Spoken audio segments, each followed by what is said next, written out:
खुश रहने के लिए दो चीजें अपनी लाइफ में कंपलसरी कर लो। मुझे याद आ रहा है कमोबेश 100-150 साल पुराना एक वाकया, तक़सीम हिंद से पहले का वाकया है गालिबन।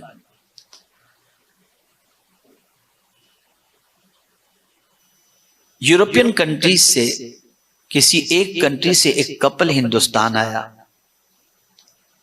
एक होटल में उन्होंने क़याम किया और उसके बाद मुंबई की सरजमीन पर मुख्तलिफ इलाकों का उन्होंने दौरा किया, विजिट की और सब अच्छे अच्छे इलाके देखे, घूमने के इलाके देखे। उसके बाद गाइड से उन्होंने कहा कोई ऐसी चीज जो रह गई और हम न देखे हो हमें बता दो। तो उसे एक झोपड़पट्टी के बारे में गाइड ने बताया कि ये झोपड़पट्टी एशिया की सबसे बड़ी झोपड़पट्टी है, वो तुमने नहीं देखा। तो गाइड को उन्होंने पूछा कि झोपड़पट्टी कैसी है, तो उन्होंने बताया कि भाई झोपड़पट्टी की पोजीशन ऐसी है कि बहुत तंग कमरे के अंदर, तंग गलियों के अंदर फैमिलीज रहती हैं, छोटे छोटे कमरों के अंदर, उनकी जिंदगी बड़ी अजीब है। तो शौहर ने कहा मुझे नहीं जाना, तो बीवी ने कहा नहीं मुझे जाना है, कहीं मेरे दिल में ये हसरत न रह जाए कि मैंने क्यों नहीं देखा। गाइड के साथ बीवी चली। जैसे झोपड़पट्टी में एंटर हुई तो आप जानते हैं कि स्लम एरिया के अंदर इतनी तंग गलियां, बच्चे पेशाब कर रहे हैं, अंदर कमरे के अंदर लोग बनियान उतारे लुंगी के अंदर पड़े हुए हैं, गर्मी हो रही है, अजीब सिचुएशन होती है। आप जानते हैं मुंबई के रहने वाले, मुझे बताने की जरूरत नहीं है। अब वो औरत गलियों से गुजर रही है तो देख रही है किसी का चेहरा उतरा हुआ है, किसी का चेहरा कैसा, पर्दे तो अभी गर्मी की वजह से लगे हुए नहीं, तो घर खुले हुए हैं और सब। एक घर की पोजीशन ऐसी थी कि वहां एक खातून मुसल्ला बिछाकर नमाज पढ़ रही थी, पर्दा थोड़ा सा हटा हुआ था। वो औरत जो क्रिश्चियन थी वो वहीं खड़ी रही और सोची जरा ये नमाज पढ़ ले तो मैं इससे कुछ पूछूं। गाइड से कहा कि ये फ्री हो जाए तो मुझे इससे कुछ सवाल करना है। कहा ठीक है।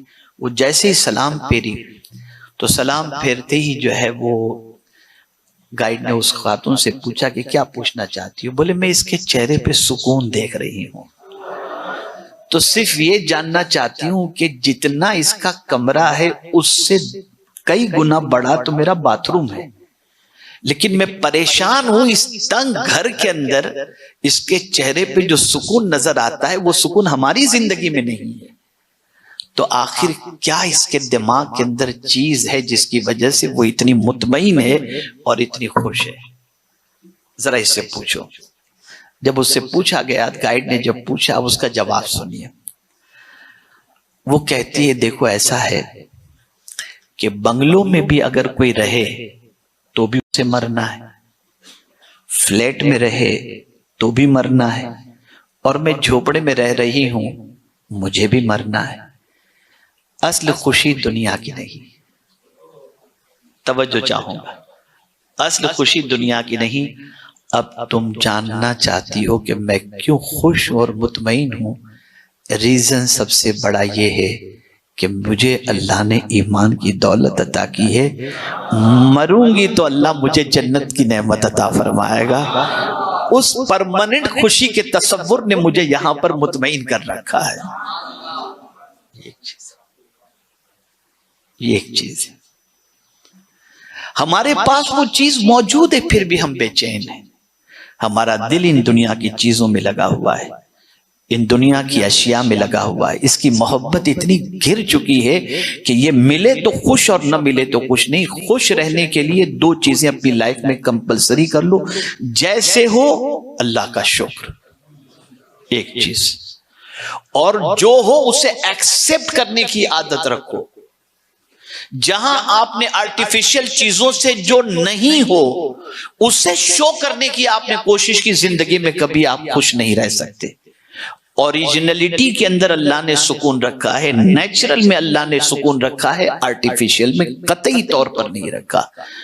इस चीज को समझने के बाद अब मैं एक ऐसी आयत की तरफ आपकी तवज्जो को मबजूल कराऊंगा जिसके अंदर आप समझ जाएंगे एक बड़ा अजीम तसव्वुर अल्लाह ने अता फरमाया है। बहुत सारे लोग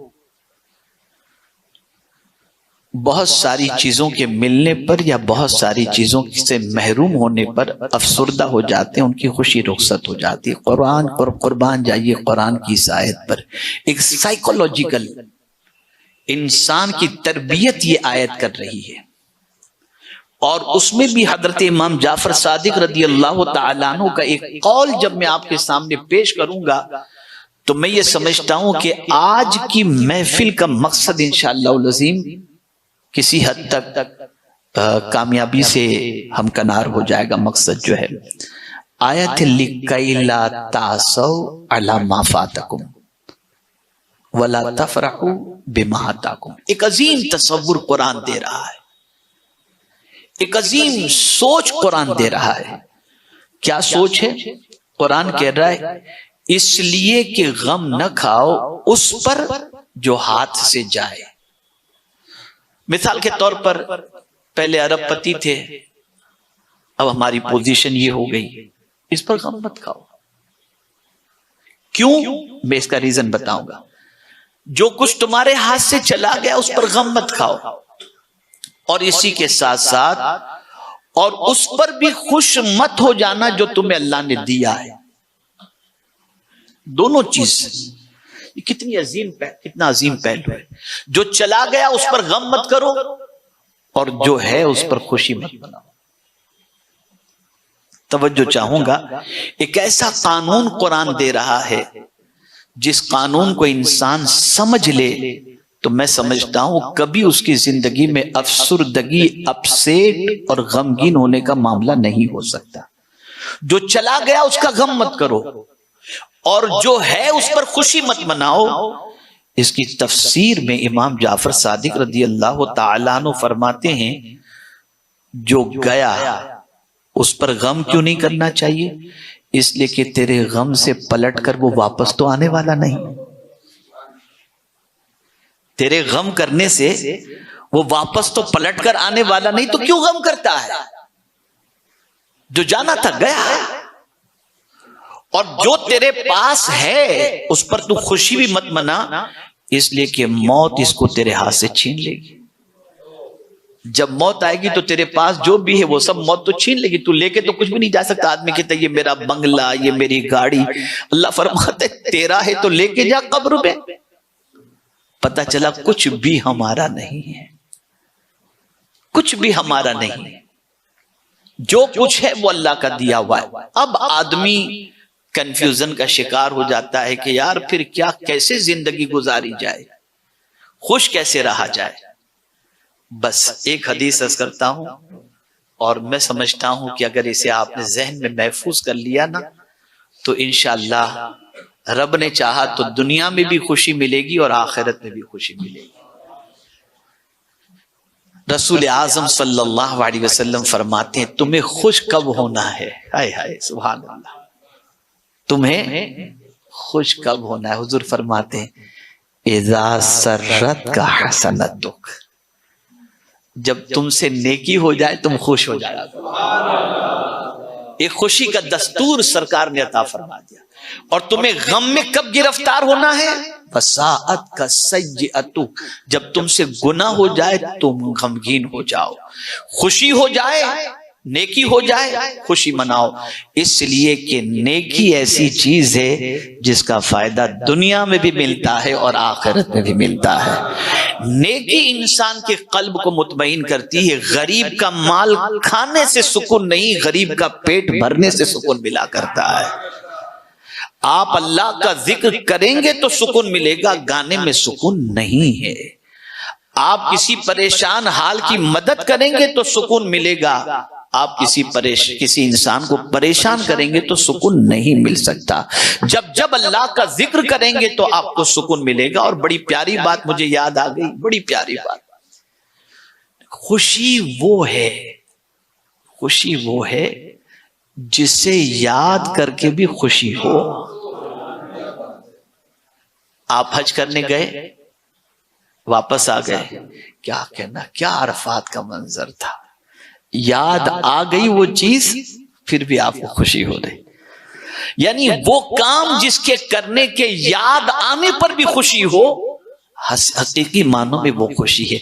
तो ऐसा काम इंसान दुनिया में करे ही नहीं जिसके करने का याद आते ही अफसोस हो, मैंने ऐसा क्यों किया। ऐसे काम करो कि जब वो काम भी याद आ जाए तो तुम्हें खुशी नसीब हो जाया करे। यह सबसे अहम खुशी है, यह सबसे अहम खुशी है। मैं ये न करता तो अच्छा था, लेकिन मैंने ये किया। यानी दोनों पहलू को आप देखें। और इसे हुजूर सल्लल्लाहु अलैहि वसल्लम ने फरमा दिया, इदा सर्रत का हसनतुक, नेकी करके कभी इंसान को गिल्टी फील नहीं होता। हर बार नेकी याद आती है, अल्लाह तेरा शुक्र है मैंने रमजान में इतने कुरान खत्म कर लिए। वो जमाना कितना अच्छा था, मैं ताकत व तवानाई वाला था, खड़े होकर नमाज पढ़ता, सजदे किया करता था। आदमी जब जवानी में ये सारी नेकी करता है तो ये नेकी याद करके उसे खुशी होती है। मुझे अफसोस के साथ कहना पड़ता है कि बहुत सारों की सोच गुनाहों की वजह से इतनी खराब हो गई, इतनी खराब हो गई, इतनी खराब हो गई कि अब वो गुनाह को याद करके सोचते हैं वो कॉलेज लाइफ के गुनाह कितने अच्छे थे यार जवानी में, अब तो देखो कितना टेंशन हो गया। ये उनकी खबासत बातिनी का नतीजा है। एक आक़ाए करीम सल्लल्लाहु अलैहि वसल्लम ने दस्तूर अता फरमा दिया, जब तुमसे नेकी हो तुम्हें खुश होना चाहिए, और जब तुमसे गुनाह हो तब तुम्हें अफसोस होना चाहिए।